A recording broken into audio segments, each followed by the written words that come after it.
Estudió primero ingeniería, sin acabar la carrera, y posteriormente Derecho en la Universidad Católica de Marquette. Al finalizar sus estudios ejerció como abogado y más tarde como juez, donde redondeaba sus ingresos mediante su afición al juego, lo que se explica, al menos en parte, por las difíciles condiciones económicas de la América que pugnaba por salir de la depresión. Se alistó en la Marina tras el estallido de la Segunda Guerra Mundial, aunque se ha demostrado que McCarthy mintió sobre su carrera militar.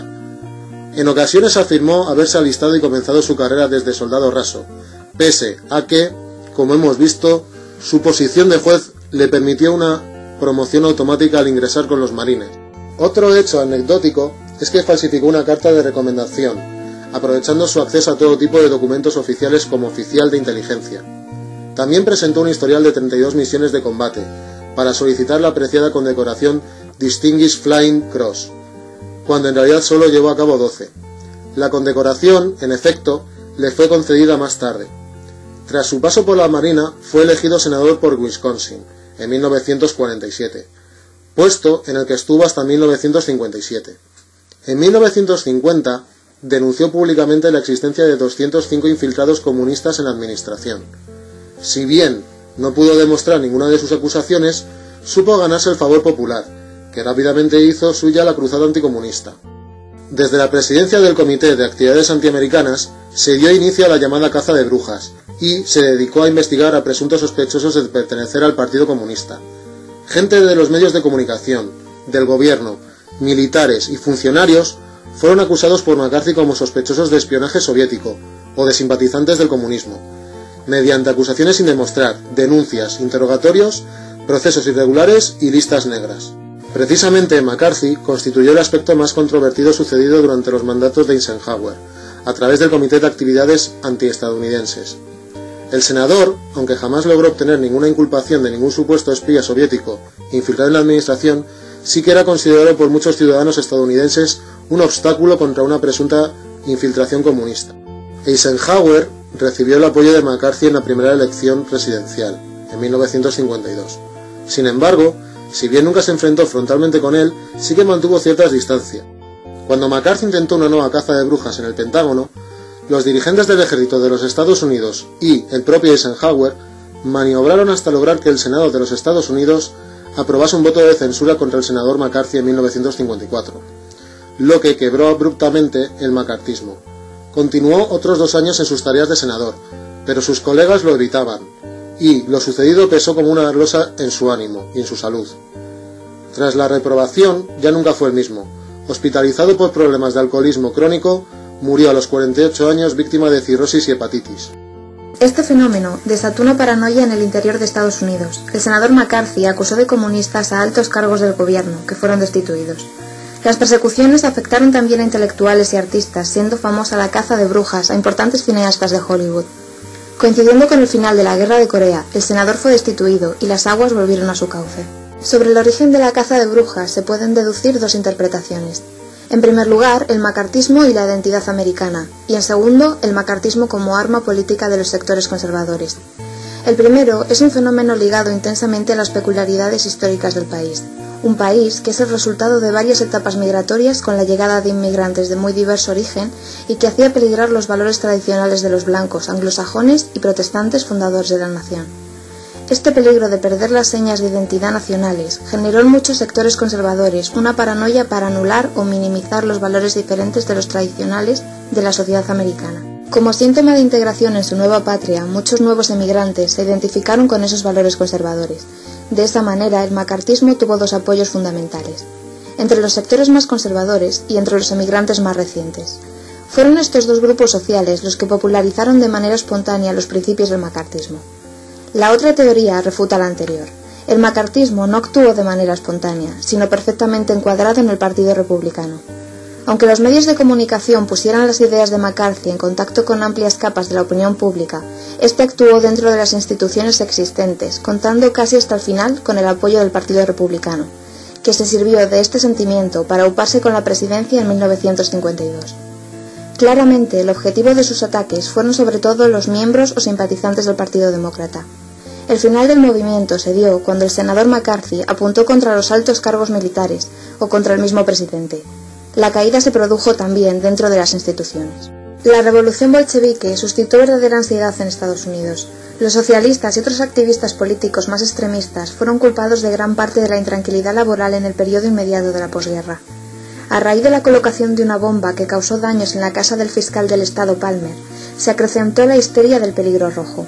Esto culminó en los llamados razzias, raids de Palmer, durante los cuales fueron encarcelados 6.000 comunistas. El senador sostenía la tesis de que las derrotas norteamericanas en política exterior solo podían explicarse por la infiltración en el aparato estatal de espías y agitadores comunistas y de sus simpatizantes, que sistemáticamente saboteaban su operación para lograr la victoria de la Unión Soviética.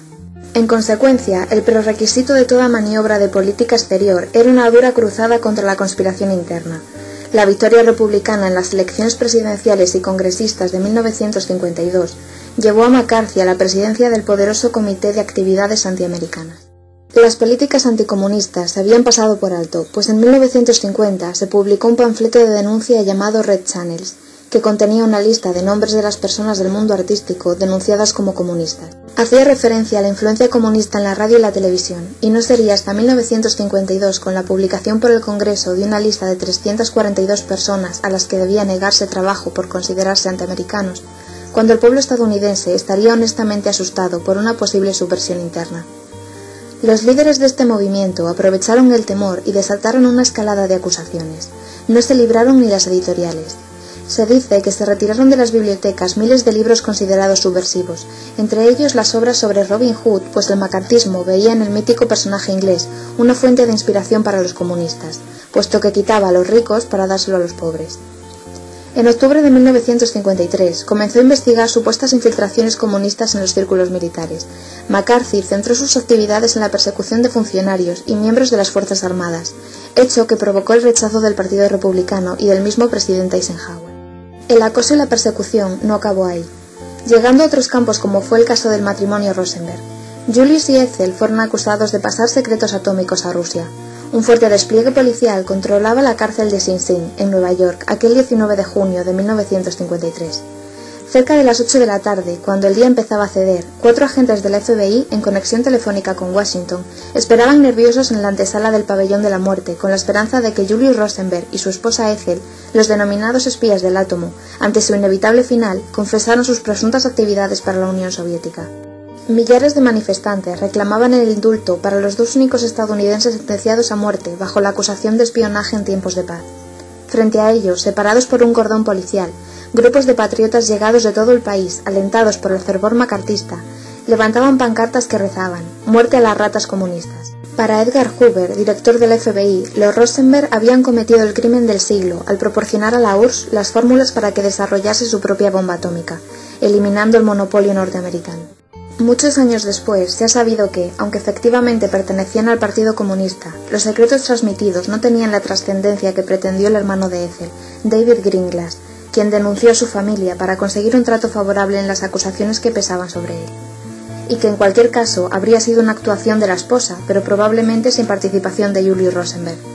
El expediente del caso Rosenberg fue clasificado como alto secreto en 1987 por el gobierno de los Estados Unidos. Recoge 25 apelaciones, incluyendo 7 a la Corte Suprema, y la denegación del indulto por parte del presidente Eisenhower, que aquella misma tarde fue leída a los condenados. Yo solo puedo decir que las actividades de los Rosenberg, probadas por las distintas instancias judiciales en caso de guerra nuclear, pueden haber ayudado a la condena de miles de millones de personas que inevitablemente morirían en todo el mundo. La ejecución de 2 seres humanos es una cuestión importante, pero más grave es poner en riesgo la vida de muchos millones de inocentes.